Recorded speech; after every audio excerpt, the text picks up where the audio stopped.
क्या रंग दिखाता है। कभी मम्मा पापा बच्चों को पालते हैं और फिर कभी वो वक्त भी आता है जब बच्चों को मम्मा पापा को पालना पड़ता है। शायद आपको ये बात अजीब लगे, मगर हकीकत यही है। आज की ये कहानी भी कुछ इसी तरह की है। दूर किसी जंगल में एक मम्मा चिड़िया अपने बेटे के साथ रहती थी। मम्मा चिड़िया का पति तो तभी मर गया था जब उसका बेटा अभी अपने अंडे से भी ना निकला था। मम्मा चिड़िया ने बहुत मेहनत की, बहुत तकलीफें उठाई, मगर कभी भी अपने बेटे से कोई गिला ना किया, क्योंकि उसे अपने बेटे के लिए ये सब करके बहुत खुशी होती थी। अब मम्मा चिड़िया का बेटा बड़ा हो चुका था। उसने अच्छे से उड़ना सीख लिया था। उसने जंगल में अकेले जाना सीख लिया था और आज वो नदी पर एक सुंदर चिड़िया के पास बैठा हुआ था। क्या आज आपने अपनी मम्मा से बात की है? हाँ, मैंने मम्मा से बात की है। मम्मा को कोई एतराज नहीं है। मम्मा ने तो ये भी कहा है कि अगर आपके घर वाले राजी हैं तो वो हमारी शादी कर देती हैं।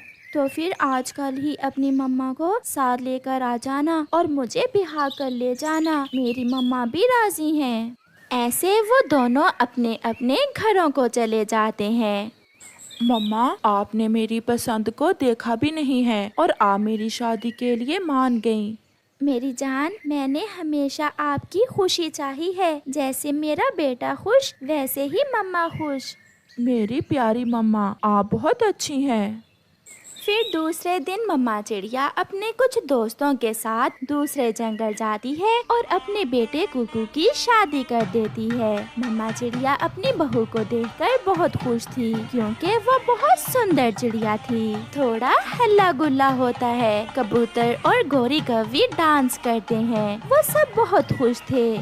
और फिर मम्मा चिड़िया अपनी बहू को साथ लेकर अपने घर आ जाती है। वो घर का था। एक कमरे में मम्मा चिड़िया और दूसरे में मम्मा चिड़िया का बेटा और बहू थे। कुछ दिन तो बहुत अच्छे से गुजरते हैं। मम्मा चिड़िया अपनी बहू को अपने हाथों से खाना बना कर देती, अपने बच्चों के लिए मीठे मीठे फल लाती। माँ, आप बहुत अच्छी हैं। शुक्र है जो मुझे इतनी अच्छी सास मिली। मैं आपकी सास नहीं बल्कि आपकी माँ हूँ। हम हमेशा ऐसे ही खुशियाँ भरी जिंदगी गुजारेंगे। मगर सब बदल जाता है जब एक दिन मम्मा चिड़िया अपने घर से भोजन लेने गई हुई थी कि पेड़ की एक सूखी शाख टूटकर मम्मा चिड़िया के ऊपर गिर जाती है। कबूतर चाचा और मिट्ठू मम्मा चिड़िया को उठाकर उसके घर छोड़ जाते हैं। मम्मा, मैंने आपको सुबह कहा भी था कि आज भोजन लेने मैं चला जाता हूँ, मगर आप मेरी एक नहीं सुनती। बहू रानी आज बहुत उदास और चुप चुप थी, क्योंकि उसे पता था कि अब उसकी सास का तो पंख टूट गया है। अब सारे काम करने के साथ साथ अपनी सास की सेवा भी करना होगी। बच्चों, जो भाग्य में हो वही होता है। मैं इस हाल में भी खुश हूँ। अगर मैं उड़ नहीं सकूंगी तो क्या हुआ, मेरे बच्चे हैं। मेरे बच्चे मेरा पंख बनेंगे। मगर सासू माँ, एक दो दिन की तो बात नहीं है। मैं कैसे आपको सारी जिंदगी संभालूंगी और अब आप कभी भी उड़ नहीं सकेंगी। ये वो पहली बात थी जिसने मम्मा चिड़िया को दुख पहुंचाया था, मगर उसे ये नहीं पता था कि अभी तो उसे और भी बहुत कुछ देखने को मिलेगा। फिर दूसरे दिन से कुकू काम पर जाने लगा और बहू रानी की माँ रानो चिड़िया को देखने आती है। बहन, जो हुआ बहुत बुरा हुआ, मगर अब आप अपने बेटे से कहें कि एक काम वाली रख ले जो आपकी देखभाल किया करेगी। बहन, मेरा बेटा तो इतना कमाता भी नहीं है। जो काम भी किया मैंने ही किया। मैंने तो कभी अपने बेटे को काम पर लगाया ही नहीं। सासू माँ, आप चुप करें, माँ को बात करने दें। माँ जी, आप चिंता ना करें, मैं कुक्कू जी से बात करती हूँ। एक दो दिन में वो कोई ना कोई उपाय निकाल लेंगे। एक बात कहती हूँ, अगर आपको बुरी ना लगे तो आपके जंगल में ओल्ड एज होम भी तो है, वहाँ दाना भी और पानी भी। आप अपने बेटे से कहें कि आपको वहाँ छोड़ाए। ये सुनकर मम्मा चिड़िया रोने लग जाती है और चुप रहती है, क्योंकि उसने अपनी बहू के तेवर देख लिए थे। बहू रानी की माँ शाम को चली जाती है। कुकू भी घर आ जाता है। मम्मा चिड़िया अपने बेटे को अपने पास बुलाती है। बेटा कुकू, मैं आप पर बोझ तो नहीं हूँ? नहीं मम्मा, ये आप कैसी बातें कर रही हैं? बेटा, आज आपकी सास आई थी। उसने बहू से कहा कि मुझे ओल्ड एज होम छोड़ाओ। बेटा, आप ऐसा तो नहीं करोगे ना? सासू माँ ने बात करने से पहले ये भी कहा था कि एक काम वाली रख लो। मम्मा, आप भी ना छोटी छोटी बातों को दिल पर लगा लेती हैं। उन्होंने ऐसे ही बात की होगी। मम्मा चिड़िया दवा खाकर सो जाती है। अब उस दिन के बाद कुकू की पत्नी का व्यवहार बहुत बदल गया था। वो अपने पति से खिंची खिंची रहने लगती है। मैं जा रहा हूँ, मम्मा को दवा दे देना।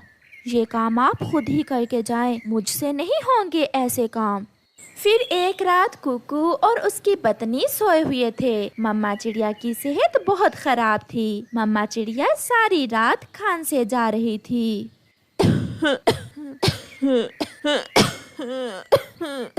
ओल्ड एज होम में हर सहूलत होती है। मेरी माँ ने पहले दिन ही से ही कहा था, ऐसे पक्षियों का वही असल घर होता है और वहाँ माँ की उम्र के और भी पक्षी होंगे। माँ का दिल लगा रहेगा।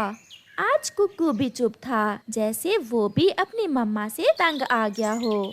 और फिर दूसरे दिन कुकू अपनी मम्मा को ओल्ड एज होम जाने के लिए मना लेता है और अपनी मम्मा को लेकर ओल्ड एज होम चला जाता है। मम्मा, मैं आपको हफ्ते में एक बार मिलने जरूर आया करूँगा। जैसे मेरा बेटा खुश, वैसे ही मम्मा खुश। एक माँ अपने बेटे को खुश देखने के लिए अब भी कोई गिला नहीं करती। उसका बेटा वहाँ से चला जाता है। उस दिन के बाद कुकू की पत्नी स्वीटी भी खुश खुश रहने लगती है। आज शाम को जल्दी घर आ जाना, आज हम दोनों मेरी माँ के घर जाएंगे।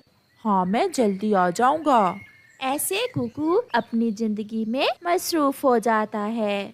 ओल्ड एज होम में मम्मा चिड़िया को बहुत दुख उठाने पड़ते हैं। वहाँ तो पंखा भी खराब था और गर्मियों के मौसम में मम्मा चिड़िया को सारी रात जागकर गुजारना पड़ती। गर्म मौसम में गर्म पानी मिलता। मेरे दोस्तों, मुझे माफ करना, आज हमारे पास राशन भी खत्म हो गया है। अब आपको 3-4 दिन भूखे ही रहना होगा। कुकू जब अपनी मम्मा से मिलने आता तो मम्मा अपने बेटे को कोई बात ना बताती। 2 महीने गुजर जाते हैं और फिर एक दिन मम्मा चिड़िया बहुत बीमार हो जाती है। कबूतर चाचा कुकू को बुला कर लाता है। कबूतर चाचा, आप थोड़ी देर बाहर जाएं, मैं अपने बेटे से कोई बात करना चाहती हूँ। कबूतर चाचा बाहर चला जाता है। मम्मा, आप ठीक तो हैं? मुझे लगता है आप यहाँ खुश नहीं। नहीं बेटा, मैं यहाँ बहुत खुश हूँ। मेरे पास समय बहुत कम है।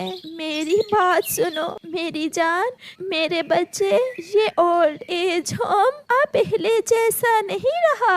आप अपनी उम्र के दूसरे पक्षियों की मदद से इस ओल्ड एज होम के पंखे ठीक करवा देना और अगर हो सके तो मेरे बेटे यहाँ पीने के ठंडे पानी का भी बंदोबस्त करवा देना।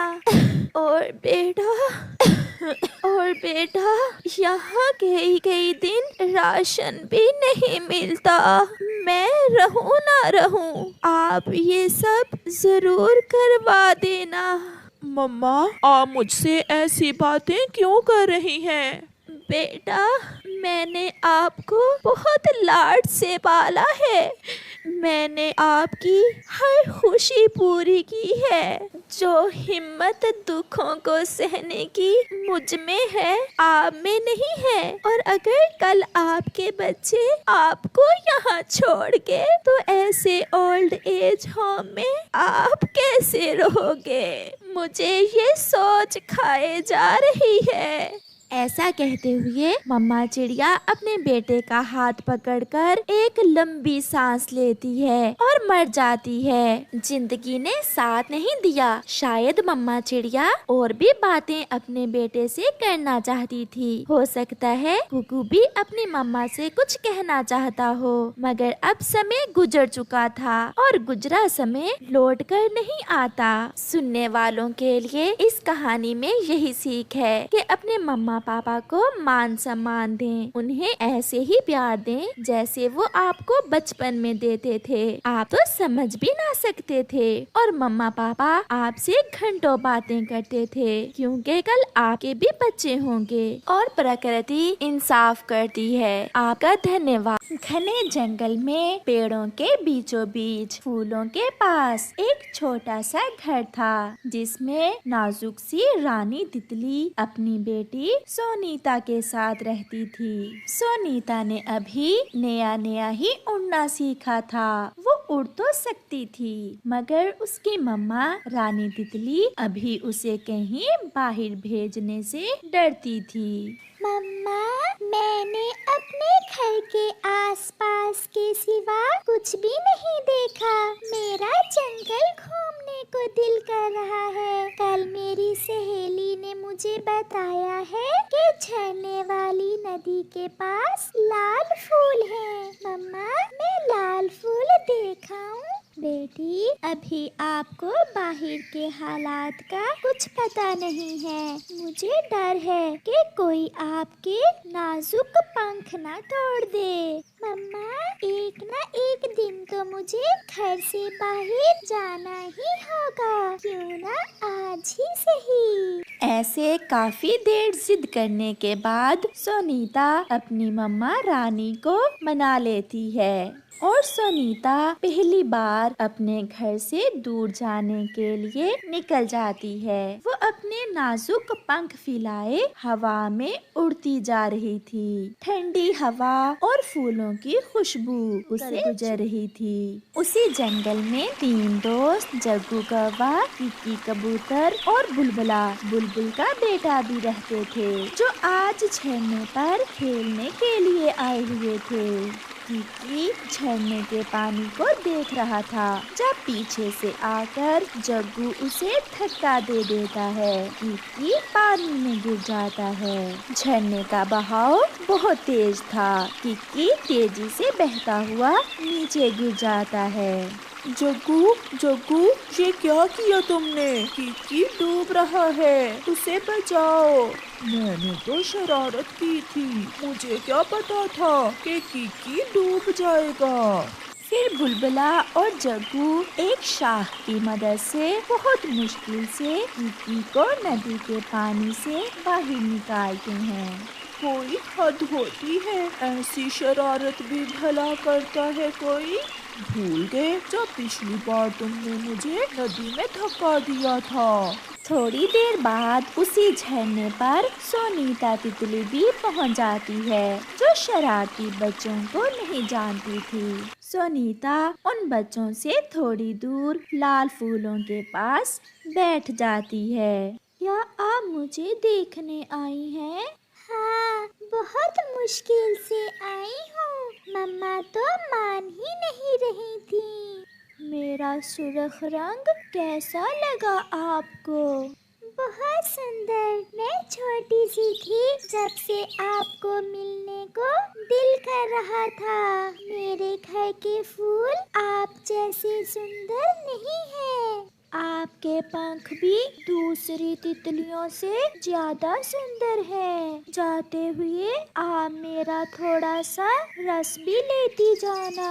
इसे अपने पंखों पर लगाने से आपके पंख महकते रहेंगे। किकी और बुलबुले, देखो देखो, वो सामने तितली, चलो पकड़ें। चलो चलो, तितली को पकड़ते हैं। ऐसा कहते हुए किकी, जग्गू और बुलबुला उस नाजुक तितली को पकड़ने भागते हैं। मैं फिर किसी दिन अपनी मम्मा के साथ आऊंगी। मेरा नाम सोनीता है और मेरा रोज। सोनीता, भागो भागो, यहाँ से, वो शरारती बच्चे आपके पंख तोड़ देंगे। क्यों? मैं उन्हें तंग तो नहीं किया। सुनीता, मेरी बात मानो, आप भाग जाओ, वो आ रहे हैं। फिर सुनीता कोई बात किए बिना वहाँ से भाग जाती है। वो तीनों शरारती बच्चे भी सुनीता के पीछे लग जाते हैं। तेज और तेज उड़ो, वो थक कर गिर जाएगी और फिर हम उसे पकड़ लेंगे। मैं दूसरी तरफ से होता हूँ। बुलबुले, शाख तोड़कर पंख में पकड़ लो और उस तितली को पत्तों वाली शाख से नीचे गिरा दो। वो सब तितली के पीछे ऐसे लगे हुए थे जैसे उस नाजुक तितली ने उनका कोई नुकसान किया हो। भागते भागते वो नाजुक सी तितली थक चुकी थी और फिर एक घर की खिड़की खुली देखकर वो उस घर में चली जाती है। मुझे बचा ले, वो मुझे मार देंगे। मुझे बचा ले, मुझे बचा ले। यहाँ छुप जाओ, मेरे पीछे। कहाँ गई? अभी तो यहाँ थी, कहाँ जा सकती है? वो तीनों शरारती बच्चे सुनीता को ढूंढ रहे थे और फिर थक हार कर वापिस चले जाते हैं। वो चले गए हैं। आप कौन हैं? कहाँ से आई हैं आप? मेरा नाम सुनीता है। मैं तो झरने पर लाल फूल देखने आई थी कि वो मेरे पीछे लग गए।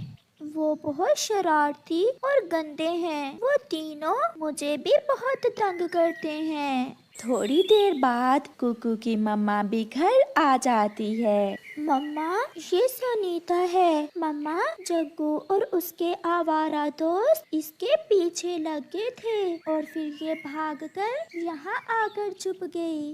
वो बच्चे बहुत बुरे हैं। सुनीता बेटी, आपको अकेले घर से दूर नहीं आना चाहिए था। अब आपकी मम्मा बहुत चिंतित होगी आपको लेकर। अपनी मम्मा का नाम सुनकर सुनीता रोने लग जाती है।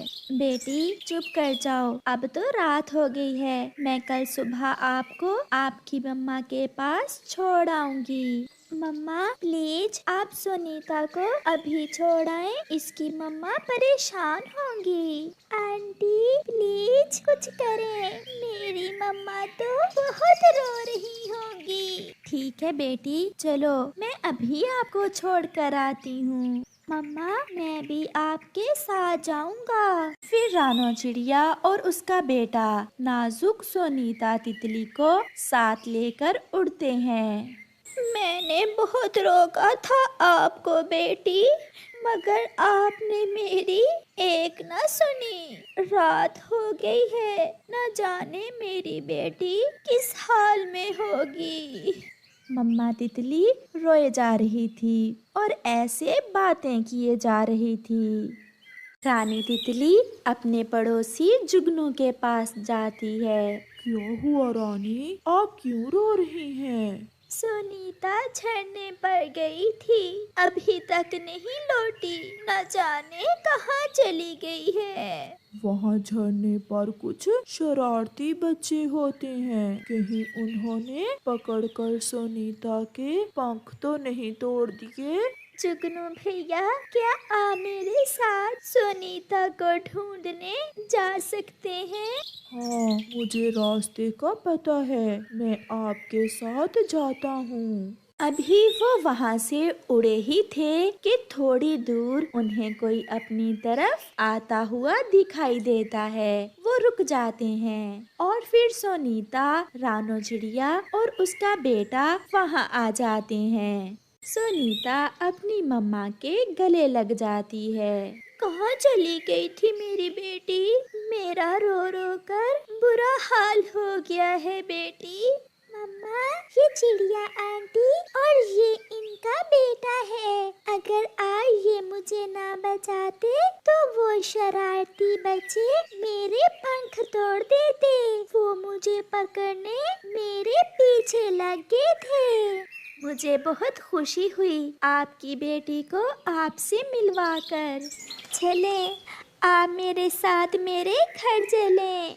फिर जुगनू अपने घर और वो सब रानी तितली के घर चले जाते हैं। फिर रानी तितली और कुकू के लिए गरम गरम मकई का सूप तैयार करती है। सुनीता और कुकू खिड़की में बैठे बातें कर रहे थे। वो रात चिड़िया और कुकू सोनीता के घर में ही गुजारते हैं। ऐसे सोनीता को एक सच्चा और पक्का दोस्त मिल जाता है। प्यारे दोस्तों, आप भी हमेशा मुश्किल समय में दूसरों की मदद किया करें। आपका धन्यवाद।